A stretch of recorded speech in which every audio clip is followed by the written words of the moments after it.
And now, it's story time.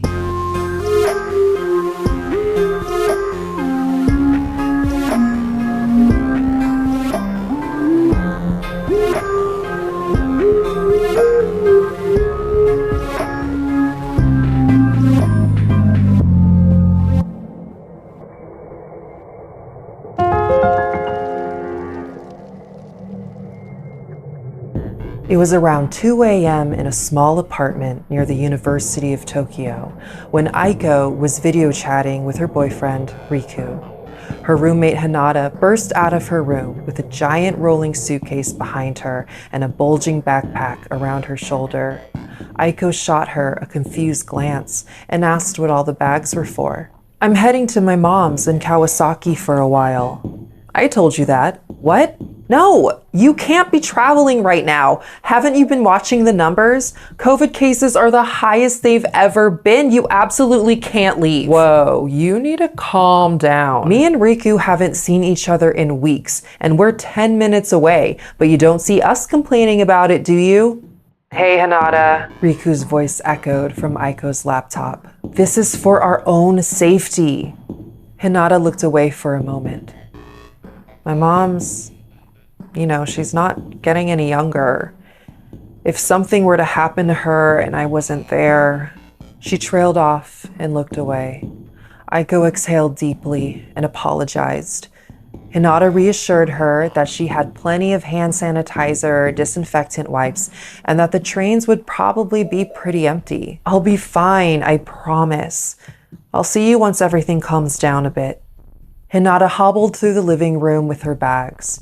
Just as she reached for the door, Aiko added, "Oh, and beware of Kuchisake Onna." Hinata turned to her. Riku sighed. "Really, Aiko? God, you're so immature sometimes. Just let her leave." "Wait, Kuchisake Onna? That's like some super old urban legend, right? So you know the story then." "Ignore her, Hinata. After what happened to Naomi, Hinata needs to know. Naomi was not killed by Kuchisake Onna. It was a total freak accident. If you're going to be traveling alone right now, you need to know the story of Kuchisake Onna. A long time ago, in the Heian period, lived a samurai and his beautiful wife. She was so beautiful, in fact, that anyone who saw her couldn't help but stare at her enchanting brown eyes, her smooth skin, and flowing ebony hair. She would walk around town and coyly ask those who stared, "Am I pretty?" while fluttering her lashes flirtatiously. She loved the attention, but her husband did not. She would reassure him that it was all completely harmless. "Aren't you proud to have such a beautiful and desirable wife?" Her husband did his best to subside his jealousy, but one day he discovered that she was a liar and that she was being unfaithful to him, just as he had suspected. So one day, when she was brushing her hair, he snuck up behind her and grabbed her head. He drew a knife and dragged the blade across her mouth from cheek to cheek, leaving her with a horrendous gaping wound, a permanent red smile. "Who will think you're pretty now?" he said. She ran out of the house in tears. Everyone stared at her, but this time in disgust. She pleaded for their help, but no one would come near her. She ran far away from her village until she could run no longer. She laid on the ground by the river, blood flowing from her mouth just as the water next to her. This is where she died, completely alone. After her death, there were rumors that she had returned to the village, but as a vengeful ghost. They called her Kuchisake Onna, the slit-mouthed woman. Villagers claimed to see her wounded face in the streets at night when they were completely alone. Well, those who were lucky enough to get away in time. Centuries later, people still report seeing Kuchisake Onna. They say that she blends into the crowds wearing a trench coat and a surgical mask to hide her twisted grin. She targets those who are alone. She will approach you and ask you a question. Am I pretty? If you answer yes, she will remove her mask and reveal her disfigured face and ask you again, Am I pretty now? And if you don't answer yes again, she will— Oh crap, I'm gonna be late for my train. Hinata interrupted Aiko's story and made her way toward the door. Aiko called after her, but Hinata was already gone. The streets were dead quiet. Hinata chuckled to herself at the thought of Kuchisake Onna being real. Just then her phone rang, causing her to skip a step. Hey, you. Ugh, I thought she'd never get off the call, said Riku's voice from the phone. I'll see you in a little bit. Not unless Kuchisake Onna gets you. She finally reached the train station and waited at the platform, which was completely empty, just as she expected. She boarded, took out her disinfectant wipes, and wiped down her seat before sitting down. As the train began to move, she pulled off her mask and placed it in her bag. She pulled out her phone and began playing a mobile game. At the next stop, she noticed, out of the corner of her eye, someone get on the car adjacent to hers. She looked up and saw a woman with long black hair down her back. Her trench coat collar was popped up a bit, and her surgical mask hid most of her face. Plenty of people wear trench coats, Hinata thought to herself. She looked back down at her game, but she couldn't stop thinking about the woman in the next car over. She lifted her head again to look at her and saw her pressed up against the window of the car, her dark brown eyes looking right at her. Hinata jumped in her seat. The woman opened the door and came inside. Hi, I'm so sorry. Can I ask you a question? I think I got on the wrong train, but I'm not sure. Are we going north or south? North, Hinata replied, still catching her breath from being startled. Okay, perfect. Thank you so much. The woman bowed and sat down across from Hinata. Hinata pulled her phone out again. Her eyes may have been on her game, but her focus was entirely on the woman sitting across from her. I'm so sorry, the woman spoke again, leaning towards Hinata. Can I ask you another question? Of course. What's up? Well, the woman stood up. I'm on my way to see my boyfriend. She took a step closer. We haven't seen each other since the lockdown, and gosh, this sounds so silly, but she took another step closer. Every muscle in Hinata's body was completely tense. How do I look? Do I look okay, or? The woman was a foot away from Hinata, silently waiting for a response. I think you look great, mask and all. Oh, good, thanks. I appreciate that. But just to be sure, she crouched down until she was face to face with Hinata. Do you think I'm pretty now? The woman peeled the mask off her face to reveal a mouth completely cut open at the sides, revealing all of her rotten teeth.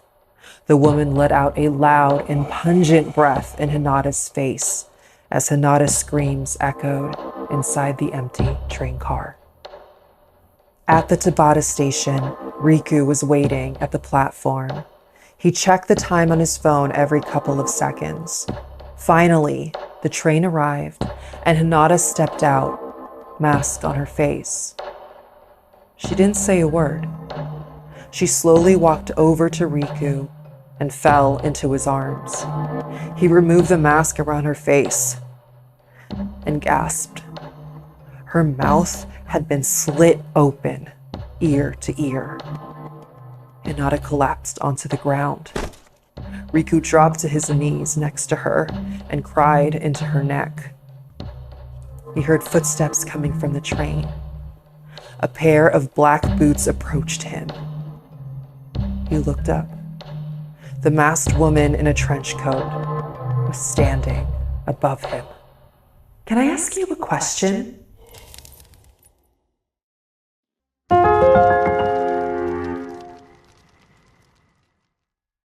Gene had just moved to Cebu City in the Philippines, leaving his boyfriend Kevin alone in their apartment in Manila. "The gig is only a couple of months," Gene assured Kevin over video chat. "You have to video call me every day after work, okay? You promise?" "Promise." A week had gone by and Gene kept his word. They talked every single night. He didn't love that Kevin was so needy, but he knew that he was going through a lot and was working on it with his therapist, and knew that this relationship was worth holding on to. One night, Gene and Kevin were on a video call, as usual. Gene was on his computer in his room, his back turned to his bedroom door. He was telling Kevin about the long shoot he had that day, when Kevin's brow wrinkled. "Babe, I thought you said you lived alone." "Yeah, I do." "Then who just walked past your doorway?" Gene swiveled his chair around. "Oh, you're probably seeing the tree outside. One sec." Gene left the room for a minute and returned. Kevin's heart began to pound. "There's this tree outside that casts weird shadows, but I closed the curtains so it won't bother you anymore, okay?" Kevin's silent face stared back. "Show me the tree." Are you serious?" "Show me the tree." Gene let out a heavy sigh and picked up his laptop. Kevin watched intently as Gene aimed the camera at the windows. He opened the curtain, revealing a barren, eerily shaped tree. He then pointed the camera towards the doorway, where a humanoid shadow appeared. Kevin hung his head in shame and chuckled. "Kev, if this is going to work, we need to trust each other." I know. Sorry. I'll be better, I swear." Kevin held his pinky up to the camera. Gene did the same. The next night, Gene and Kevin hopped on a video call. Gene was filling him in on how his shoot went when somebody crossed the doorway behind him. Gene was so focused on telling his story that he didn't even notice the shift in Kevin's expression. Kevin continued to nod and pretend to listen while he secretly began to record their video call, both hoping and not hoping to see the person walk by again. A half hour had gone by and Kevin's focus had never left the doorway. "Are you okay? You've been kind of quiet." "Yeah, sorry, I'm just kind of tired, that's all."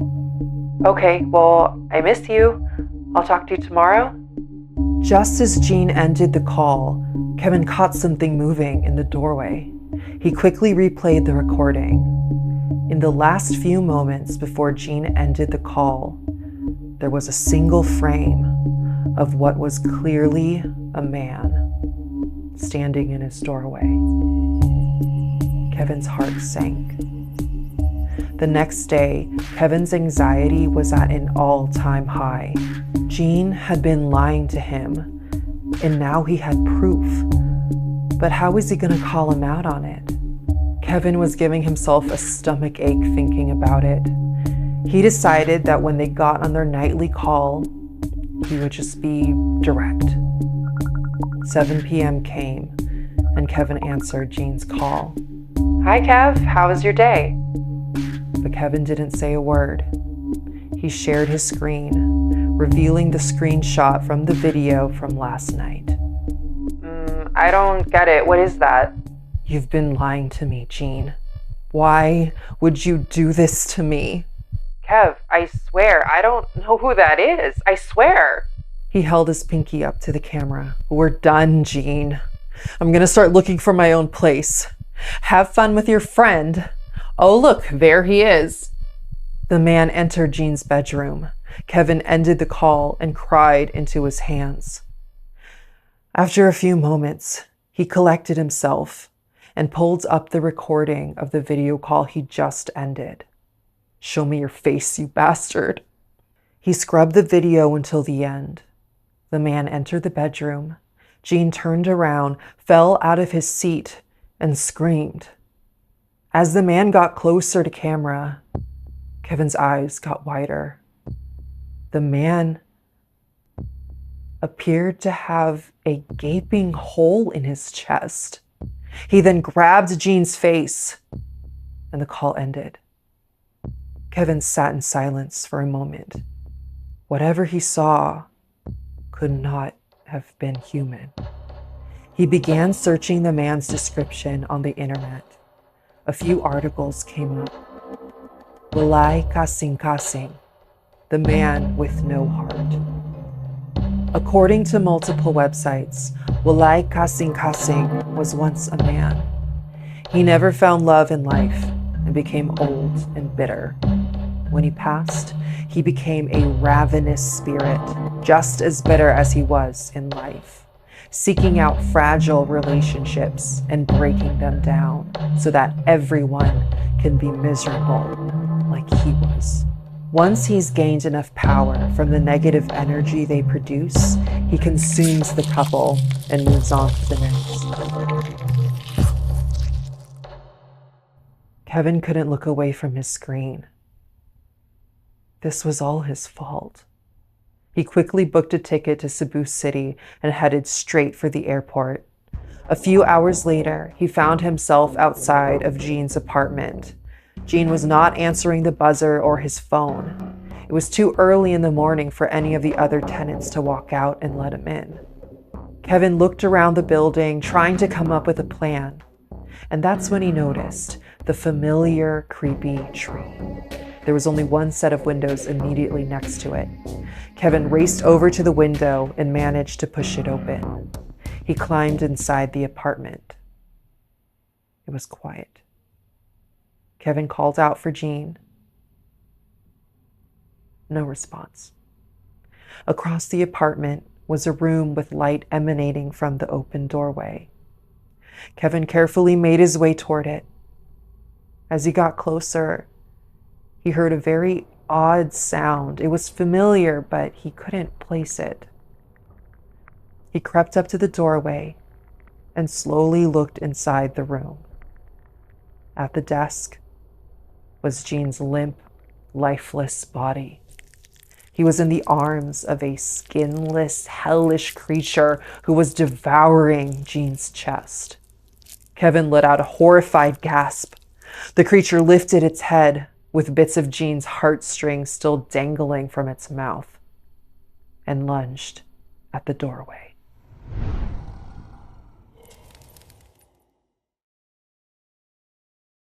When my grandpa was about 25 years old, the tree outside his home in the Philippines was always swarming with bats. So he went out with his gun to see if he could scare them away. He fired one shot, but the bats seemed unfazed. He fired another. Still, nothing.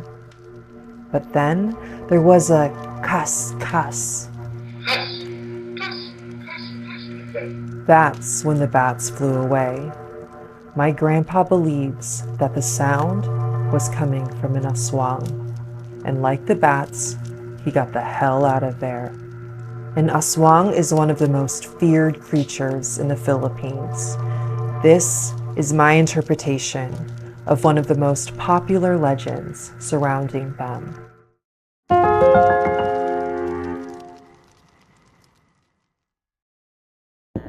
Decades ago, a woman named Maria lived in Capiz, a province in the Visayan region of the Philippines. She lived there with her husband, Jose, and their 2 children.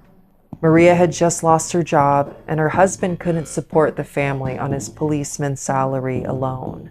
So Maria made the decision to find work overseas and send money back home.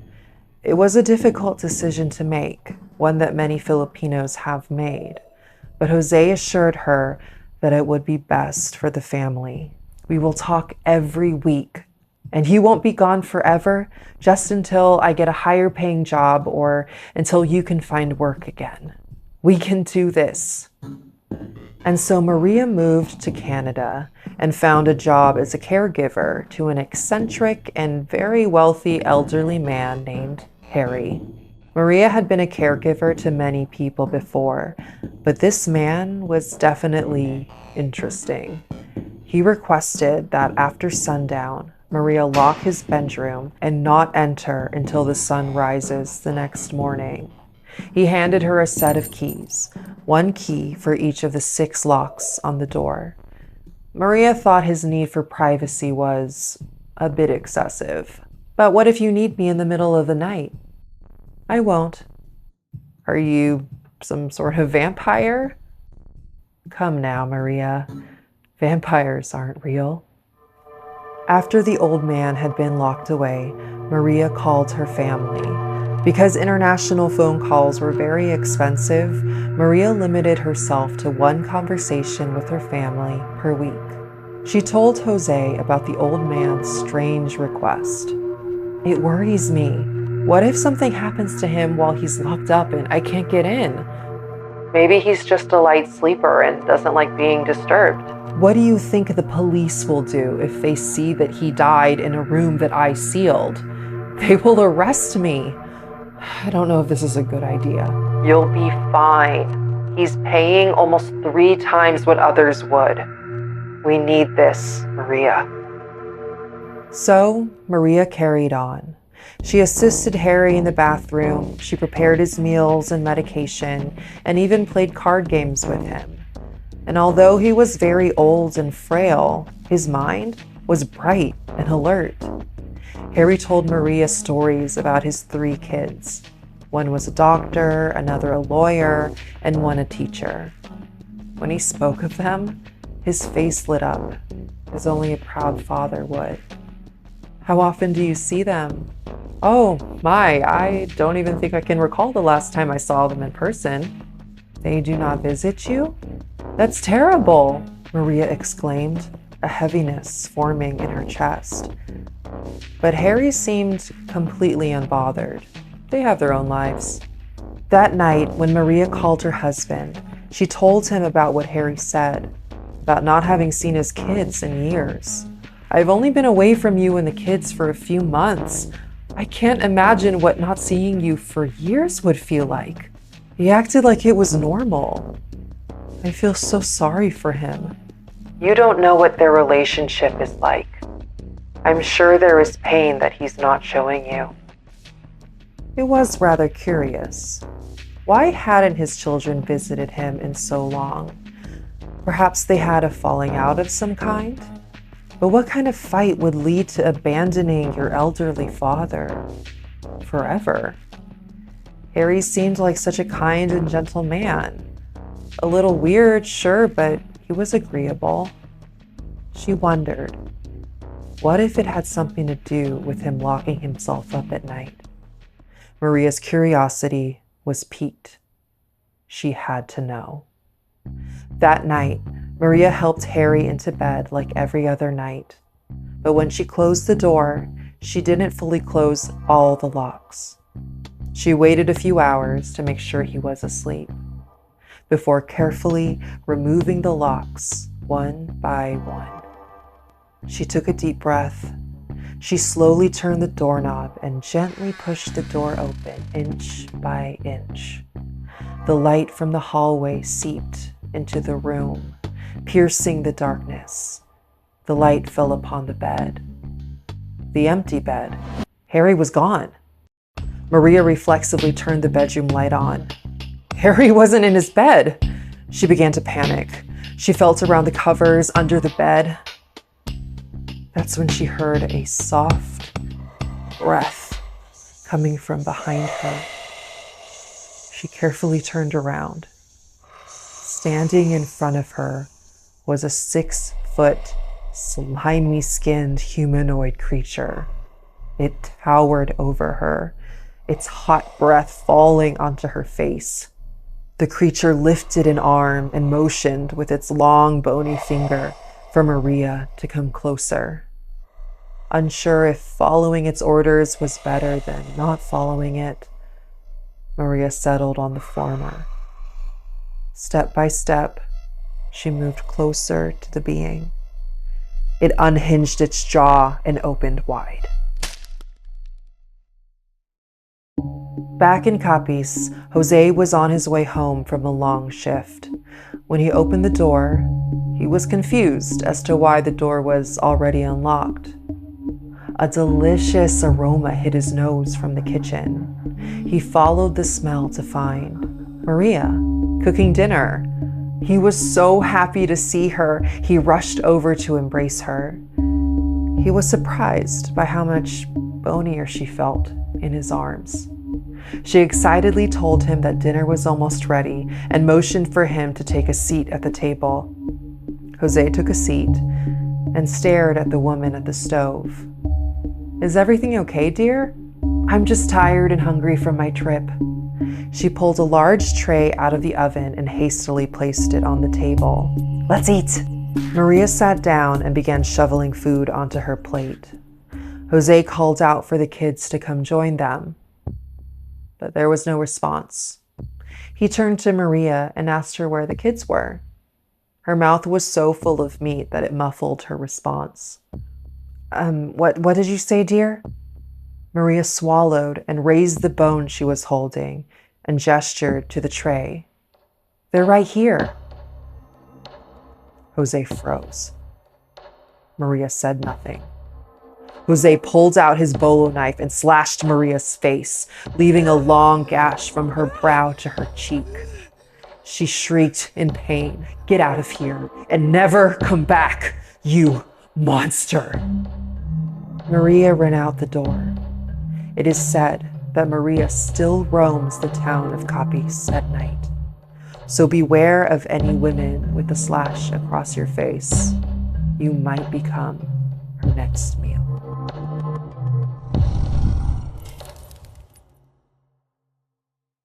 In Filipino folklore, there are many ways one can become an aswang. In this particular story, Harry was an aswang and transferred his curse to Maria by opening his mouth and letting the black chick inside him hop out of his stomach and into hers.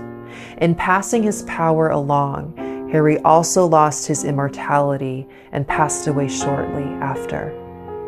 The story of Maria Labo resonates with Filipinos because it's a fear many have. It's common for Filipinos to move to another country to provide for their family. This means not being able to see their family for months or years.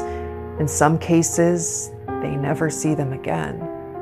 Being away for so long is stressful.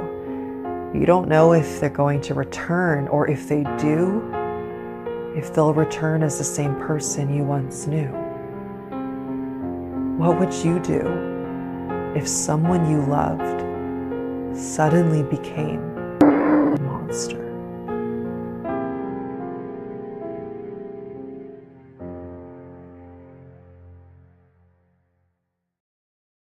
In addition, YouTube's algorithm prioritizes videos with many likes and subscriptions. So, if you enjoyed this video, please click the like and subscribe buttons to help more people see and know about this content. Thank you for watching and listening.